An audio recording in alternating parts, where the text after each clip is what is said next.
Okay, so the next thing that I want to mention is when you write a document, it typically has things like sections and subsections. So doing sections and subsections are going to be pretty easy. The command is just section, and you put here the title of the section. And let me just compile this so we can see what it looks like. So we get something like this, title of section. Notice there's a 1. Since this is the first section, there's going to be a 1. If we do this again and say other section, or let's say next section, recompile it, and that's what we have. So let me point out something. Two things. If I do this with a star, it's not going to give it a number. So title of section, and then the next section is going to be where the numbering starts. Okay, so typically we number the sections. So I'll have something like this, title of section, next section. So stuff here. Let's just look at more stuff here. And now let's say in this section or in a subsequent section, we want to refer back to this section.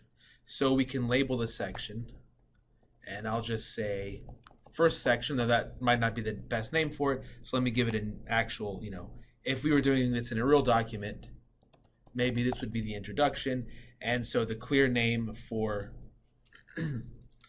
the clear thing I should be using for the label is something like intro. So stuff here, as we saw,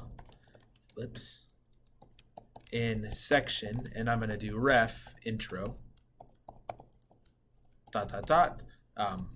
and it's going to say, as we saw in section 1, hopefully, unless I've done something wrong. Okay, as we saw in section 1, there you can see it right there. Okay, and so this is how we can label sections. There's also subsections. So I have, as we saw in section 1, blah, blah, blah. Subsection would be subsection, and technical difficulty. So subsection would be subsection, and then I don't know, whatever the name is here. And when we compile it, it's going to say subsection there, so name of subsection. And then we can go down even further. There's subsection.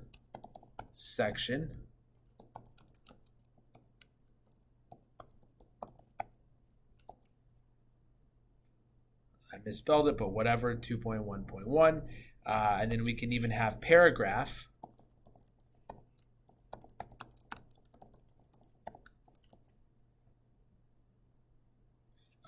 And so on and so forth. And I think there's even a subparagraph. But typically, section and subsection are going to be the things that people use most often. Finally, kind of going one step above that, if you're writing a book, you can have chapters. So we could have chapter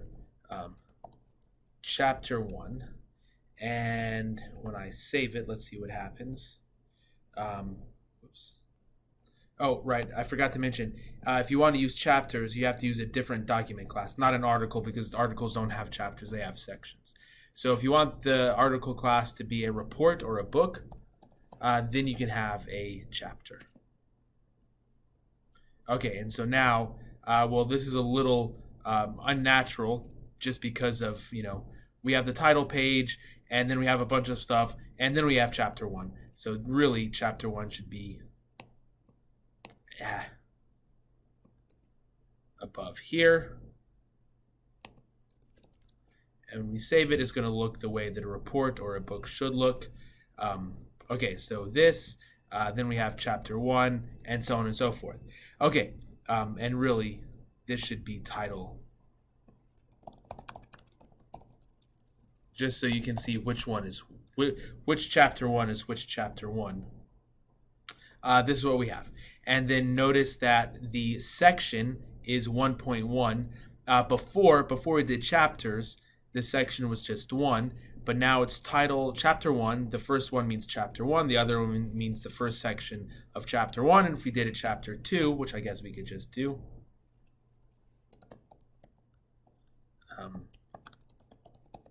and then a section,